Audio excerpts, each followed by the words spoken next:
नमस्कार दोस्तों, मैं सत्यनारायण आपका मेरे चैनल में स्वागत करता हूं।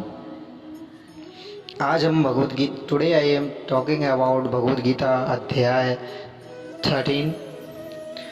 नमस्कार दोस्तों, मैं सत्यनारायण आपका मेरे चैनल में स्वागत करता हूं। आज हम भगवद गीता के 13वें अध्याय के महात्मा के बारे में जानेंगे।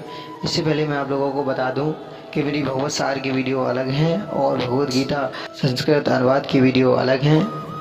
तो यदि आप मेरे चैनल पर पहली बार आए हैं तो कृपया करके लाइक और सब्सक्राइब का बटन जरूर प्रेस करें। भगवद गीता श्री कृष्ण के मुखारबिंद से निकली हुई वह अमृत वाणी है, जिसे सुनकर हमारे मन को सुनने मात्र से ही हमारे पाप नाश हो जाते हैं। तो चलिए ये वीडियो शुरू करते हैं। जय श्री कृष्ण। 13वें अध्याय का महात्म्य। श्री महादेव जी कहते हैं, पार्वती अब 13वें अध्याय की अगाध महिमा का वर्णन सुनो। उसको सुनने से तुम बहुत प्रसन्न होगी। दक्षिण दिशा में तुंगभद्रा नाम की एक बहुत बड़ी नदी है। उसके किनारे हरिहरपुर नामक रमणीय नगर बसा हुआ है। वहाँ हरिहर नाम से साक्षात भगवान शिव जी विराजमान हैं, जिनके दर्शन मात्र से परम कल्याण की प्राप्ति होती है। हरिहर में हरि दीक्षित नामक एक श्रोत्रिय ब्राह्मण रहते थे, जो तपस्या और स्वाध्याय में संलग्न तथा वेदों के परागामी विद्वान थे। उनको एक स्त्री थी, जिसे लोग दुराचार कहकर पुकारते थे। इस नाम से अनुसार उसके कर्म भी थे। वह सदा पति को कुवाच्य कहती। उसने कभी भी उनके साथ शयन नहीं किया। पति से संबंध रखने वाले जितने लोग घर पर आते, उसे उन सब को डांट भगाती और स्वयं कामोन्नत होकर निरंतर व्यभिचारियों के साथ रमण किया करती थी। एक दिन नगर को इधर उधर जाते आते देख, पुरवासियों से भरा देख, उसने निर्जन एवं दुर्गम वन में अपने लिए संकेत स्थान बना लिया। एक समय रात में किसी कामी को न पाकर वह घर के किवाड़ खोल नगर के बाहर संकेत स्थान पर चली गई। उस समय उसका चित्त काम से मोहित हो रहा था। वह एक एक कुंज में तथा प्रत्येक वृक्ष के नीचे जा जाकर किसी प्रियतम की खोज करने लगी, किंतु उन सभी स्थानों पर उसका परिश्रम व्यर्थ गया। उसे प्रियतम का दर्शन नहीं हुआ। तब वह उस वन में नाना प्रकार की बातें कहकर विलाप करने लगी। चारों दिशाओं में घूम घूम कर वियोग जनित विलाप करती हुई उस स्त्री की आवाज़ सुनकर कोई सोया हुआ बाघ जाग उठा और उछलकर उस स्थान पर पहुंचा जहां वह रो रही थी। उधर वह भी उसे आते देख किसी प्रेमी की आशंका से उसके सामने खड़ी होने के लिए ओट से बाहर निकल आई।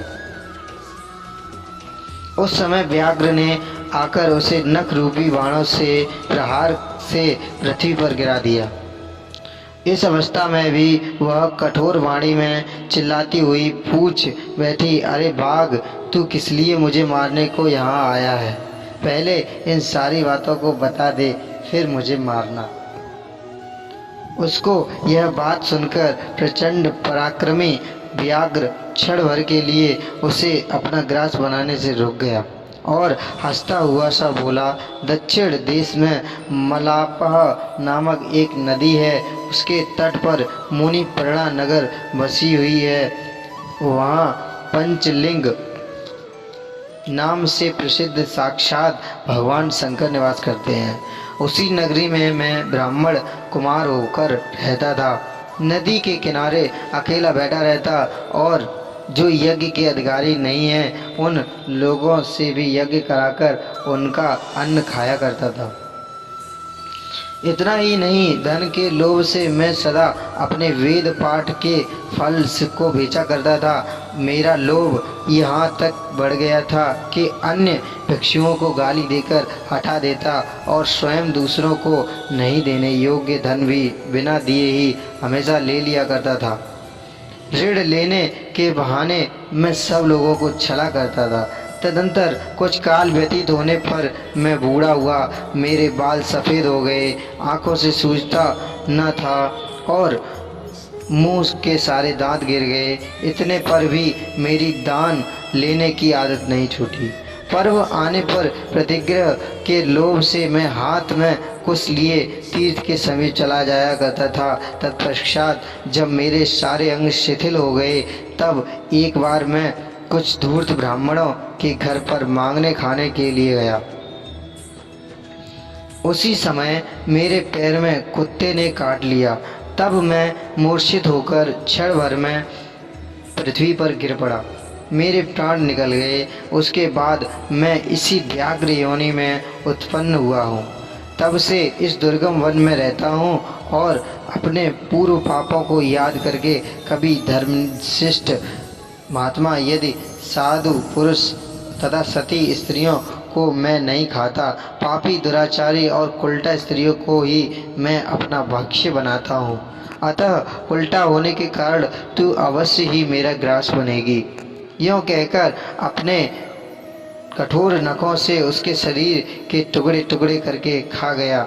इसके बाद यमराज के दूत उस पापिनी को संयमनी पुरी में ले गए। वहाँ यमराज की आज्ञा से उन्होंने अनेक प्रकार से उसे विष्ठा, मूत्र और रक्त से भरे हुए भयानक कुंडों में गिराया। करोड़ों कल्पों तक उसमें रहने के बाद उसे वहाँ से ले आकर 100 मनवंतरों तक रौरव नरक में रखा। फिर चारों ओर मुंह करके दीन भाव से रोती हुई उस पापिनी को वहाँ से खींचकर दहनानन नामक नरक में गिराया। उस समय उस केस खुले हुए थे और शरीर भयानक दिखाई देता था। इस प्रकार घोर नरक यातना भोग चुकने पर वह महापापिनी इस लोक में आकर चांडाल योनि में उत्पन्न हुई। चांडाल के घर में भी प्रतिदिन बढ़ती हुई वह पूर्व जन्म के अभ्यास से पूर्ववत पापों में प्रवृत्त रही। फिर उसे कोढ़ और राजक्षमा का रोग हो गया, नेत्रों में पीड़ा होने के लगी। फिर कुछ काल के पश्चात वह पुनः अपने निवास स्थान हरिहरपुर को गई, जहाँ भगवान विष्णु के अंतःपुर की स्वामिनी जम्बका देवी विराजमान है। वहाँ उसने वासुदेव नामक एक पवित्र ब्राह्मण का दर्शन किया, जो निरंतर गीता के 13वें अध्याय का पाठ किया करते थे। उसके मुख से गीता का पाठ सुनते ही वह चांडाल शरीर से मुक्त हो गई और दिव्य देह धारण करके स्वर्गलोक में चली गई। श्री कृष्ण।